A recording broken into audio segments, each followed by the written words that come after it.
Hey everyone, I'm Vitor from Vidpros, and today we're talking about something that could literally cost you thousands of dollars if you get it wrong. Commercial rights for AI generated content. I know, not the nicest topic. You'd probably rather watch another video about how Sora is going to revolutionize everything or which AI tool makes the prettiest images, but here's the thing.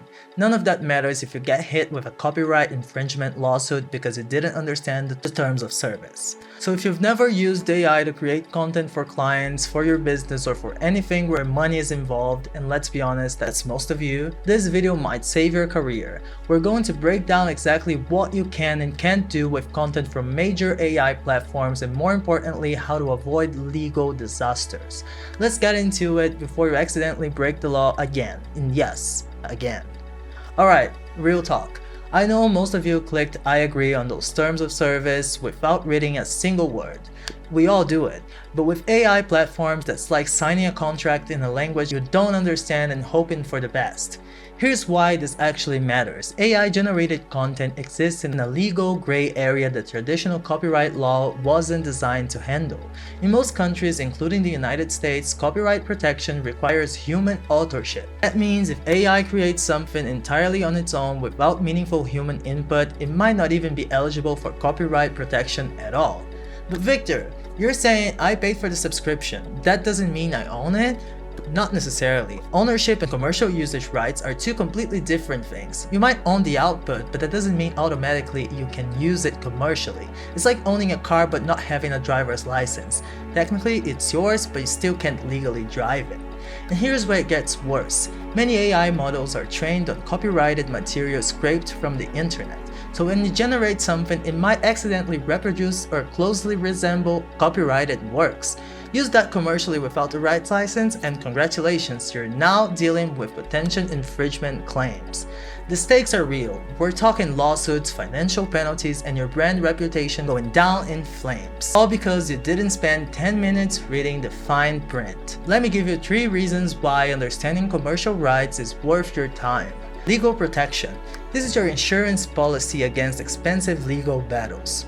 When you know exactly what you can and can't do, you're protecting yourself from copyright claims that could destroy your business. And trust me, I didn't know is not a legal defense that works in court. Peace of mind. Content creation is stressful enough without constantly worrying about whether that AI-generated background music in your client video is going to get you sued. Understanding commercial rights give you clarity so you can actually focus on creating instead of panicking. Strategic flexibility. Here's the competitive advantage. When you know which AI tools offer complete commercial freedom and which ones have restrictions, you can make smarter decisions.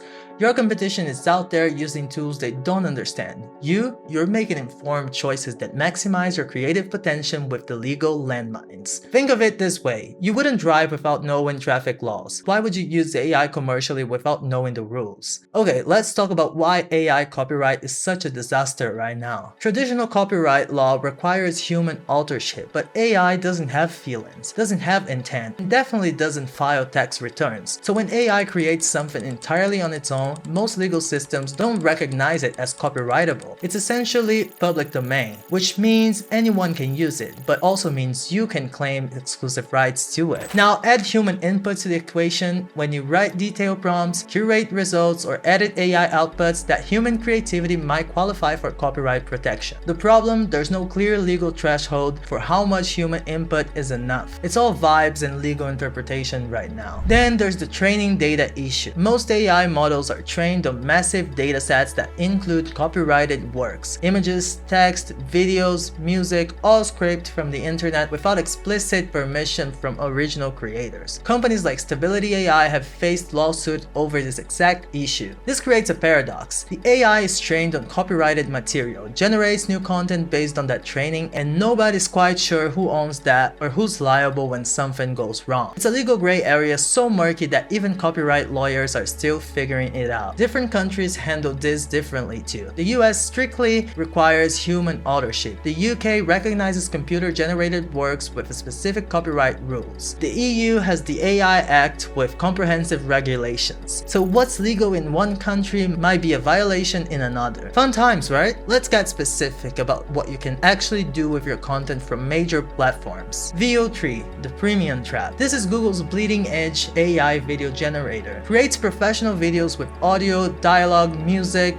sound effects. It's genuinely impressive. Here's the problem. You can't use it commercially at all. Even if you're paying $250 per month for Google's Ultra subscription, even if you have enterprise access through Vertex AI, commercially use is prohibited. Why? Because VO3 is classified as pre-GA, pre-general availability. It's technically still in preview, which means Google pre-GA terms override everything else. So you're paying premium prices for features you legally cannot monetize. Read that again. You can play with it, you can test it, you can show your friends, but the moment you use it for anything commercial without written permission from Google, you're violating the terms. And no, your $250 a month subscription does not count as written permission. You need explicit authorization from Google, which they don't automatically grant. It's currently only available in the US, and the terms hierarchy is clear. Pre-GA restrictions are at the top and they override all platform permissions. Flow, the reasonable one. Flow is Google's AI filmmaking platform, and unlike VO3, it actually has a creator-friendly approach for its general availability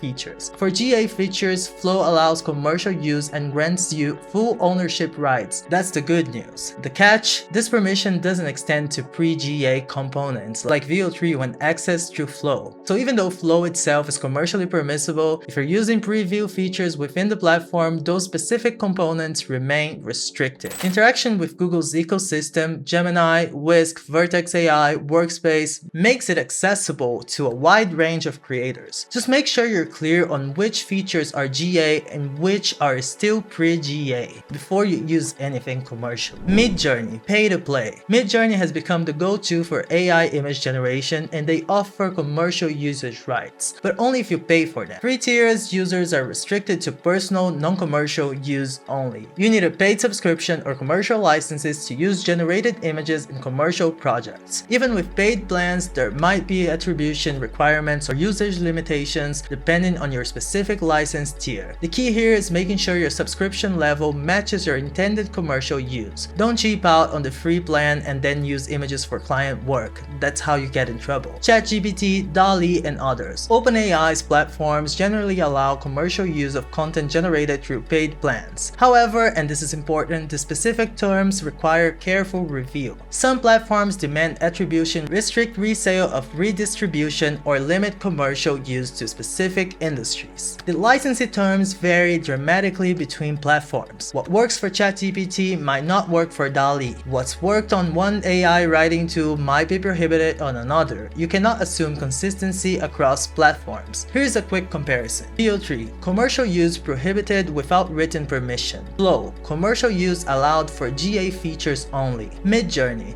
commercial use allowed with paid license. Others just vary. Check each platform's term of service. You might be wondering, why do these platforms make things so complicated? The main reason is training data liability. AI models are trained on massive datasets that often include copyrighted works scraped without permission. If users then monetize AI-generated outputs that closely resemble those copyrighted sources, the platforms could face massive copyright infringement lawsuits. By restricting commercial use, especially during preview phases, platforms limit their liability exposure. They're protecting themselves from legal battles while the technology and laws catch up with each other. Pre-GA classifications serve the same purpose. Google uses them to test new technologies while avoiding liability if something goes wrong. They get real-world feedback. Users get early access to cool tools, but everyone's protected from commercial complications until the technology is officially released. There's also the ethical dimension. Many original creators whose work trained those AI models never consented to that use. Platforms restricting commercial use is in some ways acknowledging this gray area while legal frameworks catch up. It's not perfect, it's not ideal, but it's the reality we're working with right now. Alright, enough theory, here's exactly what you need to do to protect yourself. Number 1. Always verify the terms of service before commercial use.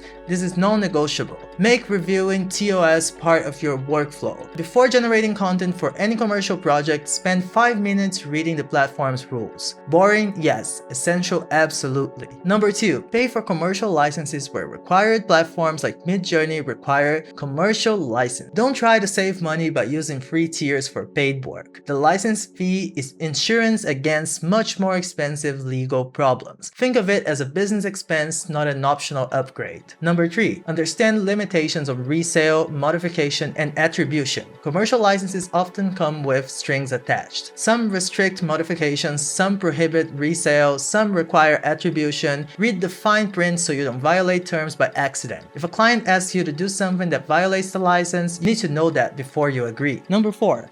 Keep documentation of licenses and permissions. Create a simple tracking system for which AI tools you used on each project, what licenses were active, and what restrictions apply. This documentation becomes your evidence if legal actions arise later. It proves you did your due diligence.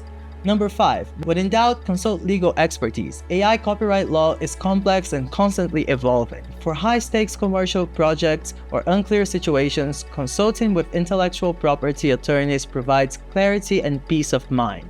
Yes, it costs money. You know what costs more? Copyright infringement lawsuits. And number 6. Ask for writing permission for restricted content. For platforms like VO3 that require written permission and actually request it, document your request and any response. This removes the gray area and gives you clear legal standing. Speaking of doing things the right way, here's something most creators don't think about. You can spend all this time understanding AI rights and creating compliant content, but if you're also trying to edit everything yourself, you're spreading yourself way too thin. That's where Vidpros comes in. We're offering a $100 trial that gets you 1 full week of professional editing. Your choice of either 8 to 10 short-form videos or 1 long-form video. And here's what makes us different. We actually understand AI content rights. Our team stays current with evolving AI regulations, so when you work with us, you're not just getting great editing, you're getting compliance expertise. We verify the source and usage rights of all AI-generated assets, ensuring your final videos are safe for monetization and distribution. Think about it. You focus on creating content and understanding the legal landscape, and we handle the editing and make sure everything's compliant. It's like having a legal safety net built into your own production workflow. Check the link in the description and see how professional editing with rights expertise makes a difference. Look, I get it, this isn't fun stuff. Nobody starts creating content because they're excited about reading terms of service and understanding copyright law. But you know what's even less fun? Getting a cease and desist letter. Or worse, an actual lawsuit. The AI content landscape is evolving rapidly. Laws are catching up. Platforms are adjusting policies, and the creators who understand both the creative and legal side of these tools are going to have a massive competitive advantage. Your competitors are out there using AI tools you don't fully understand, crossing legal lines without realizing and setting themselves up for problems down the road. You're going to be the professional who knows what they're doing, can confidently tell clients, yes, we can use this commercially, or no, we need to use a different tool for this project. That expertise is valuable. That knowledge protects your business, builds client trust, and sets you apart in an increasingly crowded market. So here's your action item. Before you use any AI tool for your next commercial project, spend 10 minutes reviewing its terms of service. Just 10 minutes. It's literally all it takes to avoid a massive headache later. And remember, the best creative work happens when you're not worried about the legal consequences. Understanding commercial rights gives you that freedom. If this video saved you from a potential legal disaster, hit that like button, subscribe to Vidpros for more real talk about the content creation industry, and drop a comment telling me which AI platform you use most often. I'm curious to see what tools everyone's relying on. Now, go create something amazing legally, and I'll see you in the next one. Bye guys!